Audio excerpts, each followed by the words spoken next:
16వ శాసనసభకి ఏకగ్రీవంగా ఎన్నికైన సభాపతి శ్రీ చింతకాయల అయ్యన్న పాత్రుడు గారికి హృదయపూర్వక నమస్కారాలు, మీకు శుభాకాంక్షలు. ఇది నేను మొదటిసారి అసెంబ్లీలోకి అడుగు పెట్టడం. ఇలాంటి సుదీర్ఘ రాజకీయ అనుభవం ఉన్న దాదాపు 7 సార్లు ఎమ్మెల్యేగాను, ఒకసారి పార్లమెంట్లో అడుగుపెట్టిన మీకు, పంచాయతీరాజ్, టెక్నికల్ ఎడ్యుకేషన్, ఫారెస్ట్, ఆర్ఎండ్బి అనేక మంత్రిత్వ శాఖల్ని సమర్థవంతంగా నిర్వహించిన మీకు ఈ సభాధ్యక్షుడు, ఈ స్పీకర్ స్థానంలో కూర్చోవడం నాకు చాలా ఆనందంగా ఉంది. ఎన్ని దశాబ్దాలు ప్రజలు రాజకీయ జీవనంలో, ఎన్ని దశాబ్దాలు ప్రజలు మీ వాడి వేడి చూశారు. మీకు కోపం వస్తే ఋషికొండను చెక్కినట్టు ప్రత్యర్థులకి పదునైన ఉత్తరాంధ్ర యాసలో గుండు కొట్టేస్తారు. ఒకటే బాధేస్తాం సార్, ఇకపైన మీకు తిట్టే అవకాశం లేకపోవడం. కానీ ఇక మీద సభలో ఎవరు తిడుతున్నా దాన్ని ఆఫ్ చేసే బాధ్యత మీ చేతిలో ఉంది, మీరే మైక్ ఆఫ్ చేయాలి. అంటే మా చిన్నప్పుడు నేను చూసాను, ఒకసారి అమలు చేసే అబ్బాయిని క్లాస్ లీడర్ చేసాము చిన్నప్పుడు మా స్కూల్లో. కానీ ఇన్నాళ్ళు ప్రజలు మీ వాడి వేడి పలుకులు, మీ ఘాటైన వాగ్దాటి చూశారు. ఈ రోజు నుంచి రాష్ట్ర ప్రజలు మీ హుందాతనం చూస్తారు. డిబేట్స్ వెనకాల దాక్కుని సంస్కారహీనమైన భాషలని, భావాలని రకరకాల మాధ్యాల్లో విరజిమ్ముతూ ఉంటారు. దాని నియంత్రణ మీ ఆధ్వర్యంలో ఇక్కడి నుంచే మొదలవ్వాలి. ఇందాక సభా నాయకులు, గౌరవ ముఖ్యమంత్రి శ్రీ చంద్రబాబు నాయుడు గారు చెప్తారు, ఆడబిడ్డలు ఏ విధంగా నలిగిపోయారు ఈ రాష్ట్రంలో గత 5 సంవత్సరాల్లో. చిన్న లేదు, పెద్ద లేదు, ఎవరని లేదు.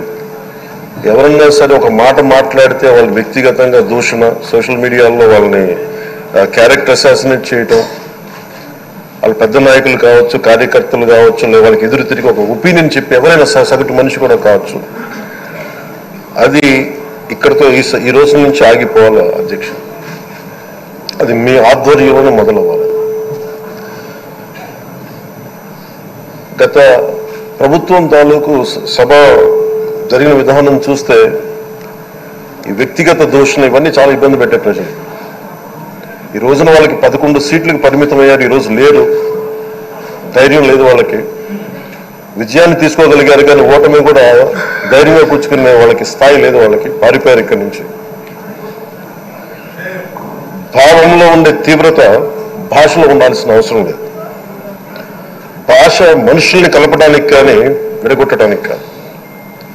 భాష విద్వేషం రేపడానికి కాదు, పరిష్కరించడానికి. ఎంత జటిలమైన సమస్య అయినా, భయంకర సమస్య అయినా చర్చల ద్వారా పరిష్కరించుకోవడానికి కానీ వివాదం సృష్టించడానికి కాదు. ఈ సభ ఉన్నది అందుకు. కానీ మనం చూసింది వాళ్ళ దగ్గర నుంచి బూతులతోటి, వ్యక్తిగత దోషులతోటి రాష్ట్ర పురోభివృద్ధిని ఆపేశారు. అలాంటి సభ కాకుండా ఇందాక మన పెద్దలు శ్రీ గౌరవ ముఖ్యమంత్రి చంద్రబాబు గారు చెప్పినట్టుగా ఇది భవిష్యత్తుకి ఇది ఒక ప్రమాణిక, ఒక ప్రమాణం అవ్వాలి. 2047 వరకు ఇంత అద్భుతమైన స్థానంలో మనకి ఆంధ్రప్రదేశ్ తెలుగు జాతి ఉన్నత స్థాయికి వెళ్ళాలంటే ఈ రోజు మనం వేసే ప్రతి అడుగు అది భవిష్యత్ తరాలకు ఒక నిర్దేశక, ఒక టచ్ స్టోన్ గా ఉండిపోవాలి, గిట్ రాయిగా ఉండిపోవాలి. ఈ రోజున ఈ సభలో ఉన్న గౌరవ సభ్యులందరూ చట్టాలు చేయడానికి ఉన్నారు, చట్టాలు ఉల్లంఘించడానికి కాదు. విభేదించడం అంటే ద్వేషించడం కాదు, వాదించడం అంటే కొట్టుకోవడం కాదు. ఇవన్నీ విభేదించడం, వాదించడం ఇవన్నీ ప్రజాస్వామ్యానికి చాలా మౌలికమైన పునాదులు. ఆంధ్రప్రదేశ్ ఆవిర్భావం జరిగి అసలు భాషా ప్రయుక్త రాష్ట్రాల ఆవిర్భావమే మన ఆంధ్ర రాజ్యంతో మొదలైంది. అమరజీవి పొట్టి శ్రీరాములు గారి బలిదానం మీద మన రాష్ట్రం పుట్టింది. 56 రోజులు తిండి తిప్పలు తినకుండా నరకం అనుభవిస్తూ ఆయన బలైపోయారు.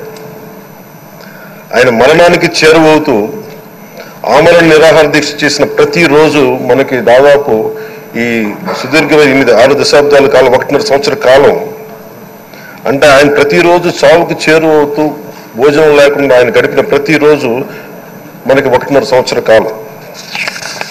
అలాంటి నేపథ్యంలో అలాంటి మహోన్నతుడు శ్రీ పొట్టి శ్రీరాములు గారి త్యాగాన్ని కనుక మనం ఈ సభలో ప్రజా సంక్షేమం కోసం మాత్రమే చర్చలు జరగాలి, వాదోపవాదాలు హద్దులు దాటకుండా ఉండాలి, వ్యక్తిగత దూషణకి తావివ్వకుండా ఉండాలి.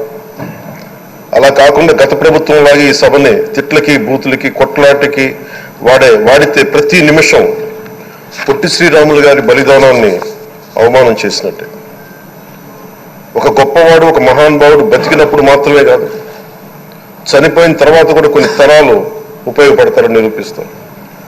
అలాంటి కోవకు చెందిన మహానుభావులు ఆంధ్ర రాష్ట్ర సృష్టికర్త, భాషా ప్రయుక్త రాష్ట్రాలకు శ్రీకారం చుట్టిన ద్రష్ట, అమరజీవి శ్రీ పొట్టి శ్రీరాములు గారి స్మృతిలో ఒక విలువలతో కూడిన ఒక సత్సాంప్రదాయాన్ని తెరలేపుతూ మీ ఆధ్వర్యంలో ఈ సభ జరగాలని, ఈ 5 ఏళ్ల ప్రజా ప్రస్థానంలో ఈ విలువైన 5 ఏళ్లు రాబోయే తరానికి గొప్ప భవిష్యత్తునిచ్చేలా, అన్నం పెట్టే రైతుకి, కౌలు చేసుకునే రైతుకి, రైతు కూలీకి అండగా ఉండేలా, మహిళలకి భద్రతతో పాటు ఉన్నత స్థాయికి ఎదిగేలా, ప్రభుత్వ ఉద్యోగులకి భద్రత కల్పించేలా,